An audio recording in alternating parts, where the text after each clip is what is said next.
With Borealis Bushcraft. I'm out here in Menaki area with Sonia.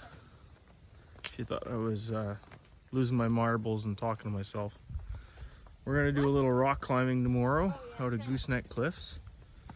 So we got the tarp city set up. We're kind of cart camping.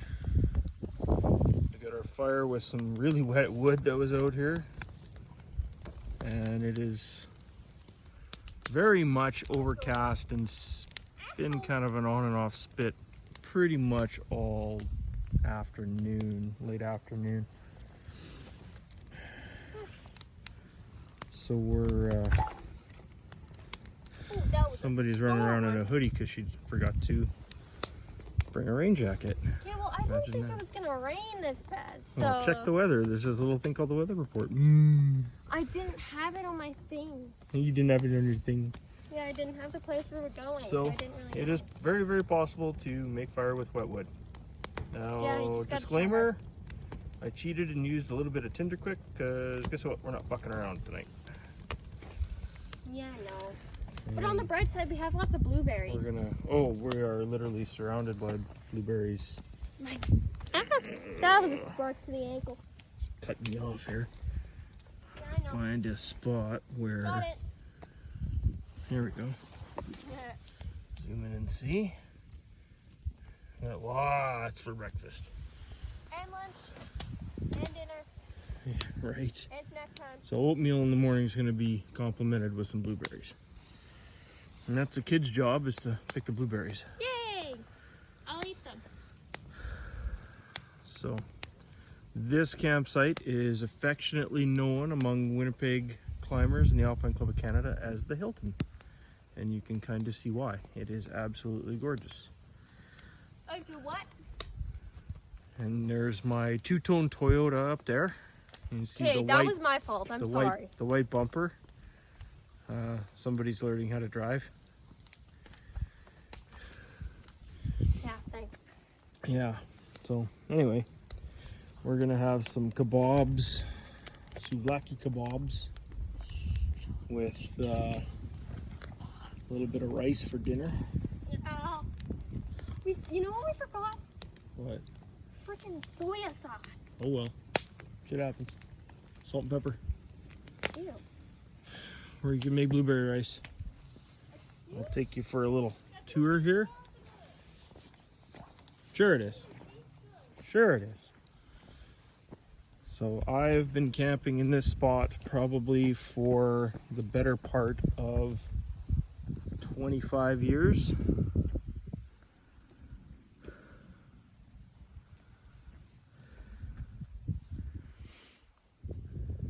And we have had lots of people up here. I've been very drunk up here many, many times. So yeah, that's one of the fire pits. The other one's up here where we kind of scabbed a little bit of wood from. But we have had lots of people here over the years. And you can see my truck has the new bumper minus the big dent that Sonia gave it. But a quick review on a wrap. If you're going in the bush, boys and girls, I wouldn't recommend a wrap. It's just not, vinyl wrap's just not durable. But anyway, and unfortunately, I mean, the guys that I dealt with at Raptors were really good, but as you can see, certain sections of it now are starting to shrink kind of all the way around. Now, I don't know if that's actually normal. Somebody hit it in the parking lot with a shopping cart by the looks of it.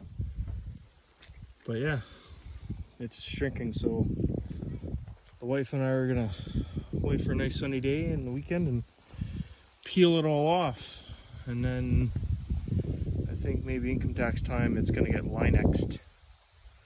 either Linexed or I'll order a case of Krylon OD Green and a case of painter's tape and tape it off and paint it myself.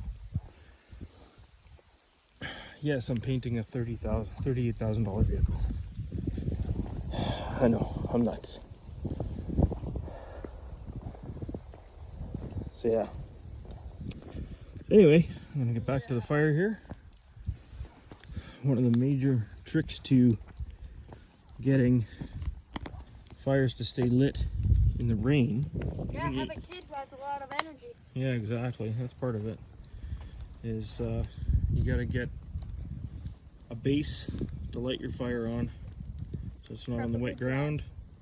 You need the dry inner workings of the wood that is available to you. A good source of kindling, even if you need to split it out. Walking And to a a flame line. source. And start small and work big. Ideally, if you need to, set a tarp high above it and do what you need to do to get it done. But this is basically going to be our cooking fire. And then we'll... and our starting our kid on fire. Yeah, we'll stoke it up a little bit later. I'll take you a little bit of a tour of the camp. So I've got the U.S. Army canvas half shelter. And there's a lot of guys that say that they're not waterproof. I got mine brand new, so I think the water treatment on it's still really good. I've done a review on this in the past, but you can kind of see how that beads up. It seems to work quite well. Inside, I've got a Czechoslovakian caught bug net just set up on the ground. It's got a canvas bottom, but yeah. It works quite well too, especially for really hot days. I gotta watch because I got cords literally strung everywhere. We got a heavy duty truck tarp that I had modified with some extra guy outs because grommets suck dick. Pardon my French. What did you just say? Pardon my French. Wow, And we got my backpacking tent. MSR Elixir 3, I think. Awesome tent. Very, very awesome tent. And car camping wouldn't be complete without a couple of chairs. Anyway, we're going to get dinner going, and we'll talk to you soon. Cheers. Bye.